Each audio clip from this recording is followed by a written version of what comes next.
Hi dears, എല്ലാവർക്കും നമസ്കാരം. സച്ചിയുടെയും രേവതിയുടെയും ഇനി വരാനിരിക്കുന്ന ഒരു ഗംഭീരമായിട്ടുള്ള വിശേഷത്തിലേക്ക് എല്ലാവർക്കും സ്വാഗതം കേട്ടോ. അങ്ങനെ നമ്മുടെ നീലിമ കാനഡയിൽ നിന്ന് നാട്ടിൽ മടങ്ങിയെത്തുകയാണ്. മടങ്ങി വരുന്ന സമയത്ത് സച്ചിയുടെ വണ്ടിയിലാണ് ഇവൾ മിക്കവാറും ഓട്ടം പോകുന്നത്. അങ്ങനെ സച്ചിയായിട്ട് അത്യാവശ്യം കമ്പനിയൊക്കെ ആയി. പുള്ളിക്കാരിയാണെങ്കിൽ ഞാൻ തിരികെ പോകാൻ പോവാണ്, അതുകൊണ്ട് തന്നെ സച്ചിക്ക് ഞാൻ എന്തെങ്കിലുമൊക്കെ ഒന്ന് തരണമല്ലോ. അങ്ങനെ സച്ചിക്കും ഭാര്യയ്ക്കും കണക്കാക്കി 2 കൂളിംഗ് ഗ്ലാസ് കൊടുക്കുക.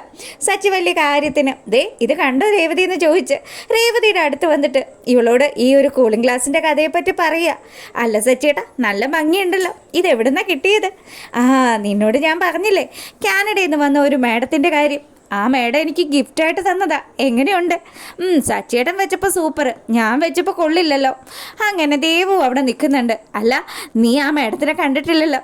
എൻ്റെ ഫോണിൽ ആ മേഡത്തിൻ്റെ ഫോട്ടോ ഉണ്ട്, ഞാൻ നിന്നെ കാണിച്ചു തരാമെന്നും പറഞ്ഞ് സച്ചി ആ ഫോട്ടോ എടുത്ത് കാണിച്ചു കൊടുക്കുക.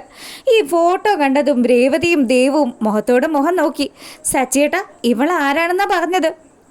ഇവള് കാനഡയിൽ എന്തോ ബിസിനസ് ചെയ്യാന്നാ പറഞ്ഞത്. നാട്ടിൽ വല്ലപ്പോഴും ഒക്കെ വരും, എന്തോ സ്ഥലമൊക്കെ വാങ്ങാൻ വേണ്ടിയിട്ട് വന്നതാന്നാ പറഞ്ഞത്. എൻ്റെ സച്ചിയേട്ടാ, ഇവൾ ആരാന്ന് സച്ചിയേട്ടന് മനസ്സിലായോ? സച്ചിയേട്ടാ, നിങ്ങളുടെ ചേട്ടനെ പറ്റിച്ച് ഒരുത്തി നാട് വിട്ടു പോയില്ലേ, അവൾ ഇതാണെന്ന് പറഞ്ഞു. അത് കേൾക്കുമ്പോഴാണ് നമ്മുടെ സച്ചിക്ക് ആ പെരുങ്കളിയായിരുന്നു അല്ലേ ഇതെന്നും പറഞ്ഞ് സച്ചി നേരെ പോവാ നീലിമയെ കാണാൻ വേണ്ടിയിട്ട്. അങ്ങനെ നീലിമയുടെ അടുത്തെത്തിയതും നീലിമയോട് കുറേ കാര്യങ്ങളൊക്കെ ചോദിച്ചു. നീലിമയാണെങ്കിലോ, എന്താ സച്ചി ഇത്രയും നാളും എന്നെ മേഡം എന്നാണല്ലോ വിളിച്ചുകൊണ്ടിരുന്നത്, ഇപ്പം എന്ത് പറ്റി നീലിമ എന്നൊക്കെ വിളിക്കുന്നത്?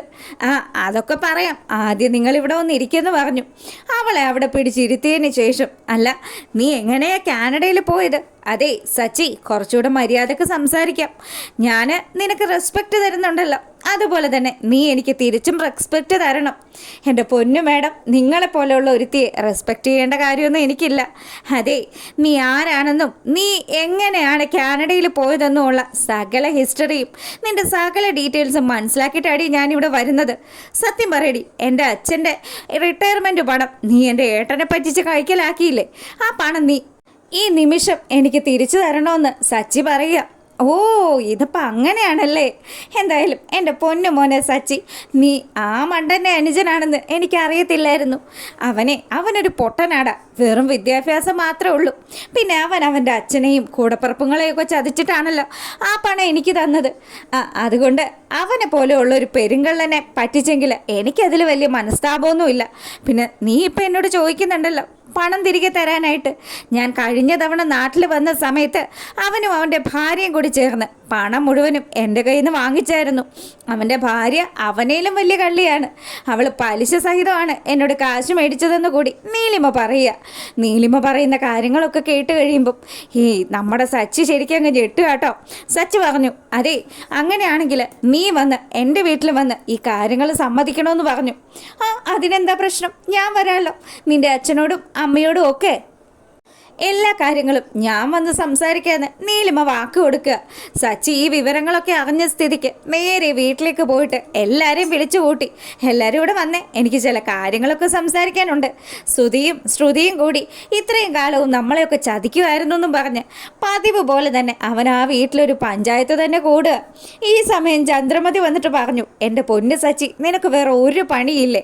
ഒന്നുമില്ലെങ്കിലും ആരുടെയെങ്കിലും മെക്കിട്ട് കയറിക്കൊണ്ടേയിരിക്കും. നിന്റെ ഈ കളികൾക്കൊന്നും കൂട്ടു നിൽക്കാൻ ഞങ്ങൾക്ക് നേരെയില്ല. ഞങ്ങൾക്ക് ഒരുപാട് ജോലികളുണ്ടെന്നും പറഞ്ഞ് പെണ്ണുങ്ങൾ സെറ്റുകളെല്ലാം പിരിഞ്ഞു പോകാൻ തുടങ്ങുമ്പോൾ സച്ചി പറഞ്ഞു, അതെ ഇത്രയും കാലവും അച്ഛനെ പറ്റിച്ച് ഇവൻ ജീവിക്കുമായിരുന്നു. അവനൊരു പെരുങ്കള്ളനാണ്.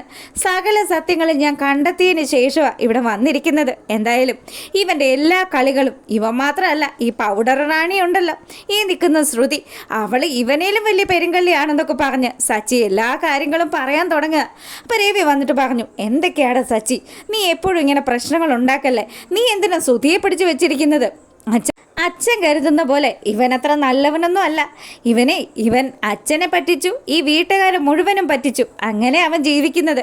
അങ്ങനെ നീലിമയെ കൊണ്ടുവന്ന് മുന്നിൽ നിർത്തി എല്ലാ കാര്യങ്ങളും നീലിമ അവിടെ വീട്ടുകാരുടെ അടുത്ത് പറയുക.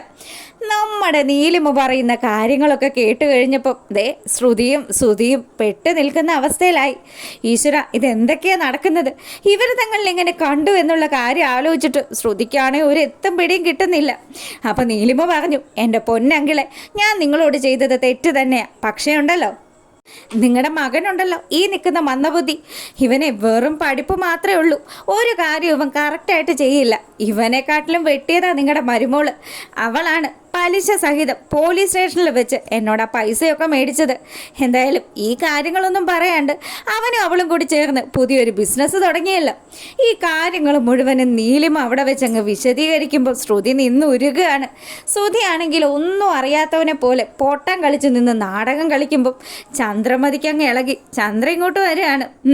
എന്തായാലും നീ ഇവിടെ വന്ന് ഈ സത്യങ്ങളൊക്കെ പറഞ്ഞല്ലോ, ഒരുപാട് നന്ദിയുണ്ട്. നിനക്ക് ഇവിടുന്ന് പോകാമെന്നും പറഞ്ഞ് നീലിമയെ പറഞ്ഞയച്ചു. അതിനുശേഷം നമ്മുടെ ചന്ദ്രമതി ഒന്നങ്ങ് തിരിഞ്ഞു നിന്നു ശ്രുതിയുടെ നേർക്കാണ്. ശ്രുതിയുടെ നേരെ ചെന്നിട്ട്, ഡി നീ അവിടെ ഒന്ന് നിന്നേ, നീ എന്തൊക്കെ കള്ളത്തരങ്ങളാണ് എന്നോട് പറഞ്ഞു വെച്ചിരുന്നത്? നിന്റെ അച്ഛൻ മലേഷ്യയിൽ നിന്ന് അയച്ച പണം കൊണ്ടാണ് ശ്രുതിക്ക് ബിസിനസ് തുടങ്ങിയതെന്നാണല്ലോ നീയും നിൽക്കുന്ന എൻ്റെ പുന്നാര മോനും കൂടി പറഞ്ഞു വെച്ചത്. എന്നിട്ട് ഇപ്പം എല്ലാ സത്യങ്ങളും പുറത്തു വന്നില്ലേ? എൻ്റെ ഭർത്താവ് ഇത്രയും വർഷം കഷ്ടപ്പെട്ടുണ്ടാക്കിയ പണം, അതുകൊണ്ടല്ലേടി നീയും ഇവനും കൂടി പുതിയ ബിസിനസ്സൊക്കെ സ്റ്റാർട്ട് ചെയ്തത്. എന്നിട്ട് ഒരക്ഷരം പോലും ഇവനും ഇവളും കൂടി നമ്മളോട് ആരോടെങ്കിലും പറഞ്ഞോ? ചന്ദ്രമതിയുടെ ഈ ദേഷ്യവും മട്ടും ഭാവവും ഒക്കെ കണ്ടു കഴിയുമ്പോൾ രവിക്ക് പേടിയായി. ചന്ദ്ര എങ്ങാനും കയറി ഇനി ഇതുങ്ങൾ അടിക്കുമോ എന്നുള്ളൊരു സംശയമാണ് രവിക്കുള്ളത്. പുള്ളിക്കാരൻ പറഞ്ഞു, എൻ്റെ ചന്ദ്ര നീ ഒന്ന് സമാധാനപ്പെട്, എന്തായാലും നമുക്ക് അവരോട് കാര്യങ്ങളൊക്കെ അന്വേഷിക്കാം.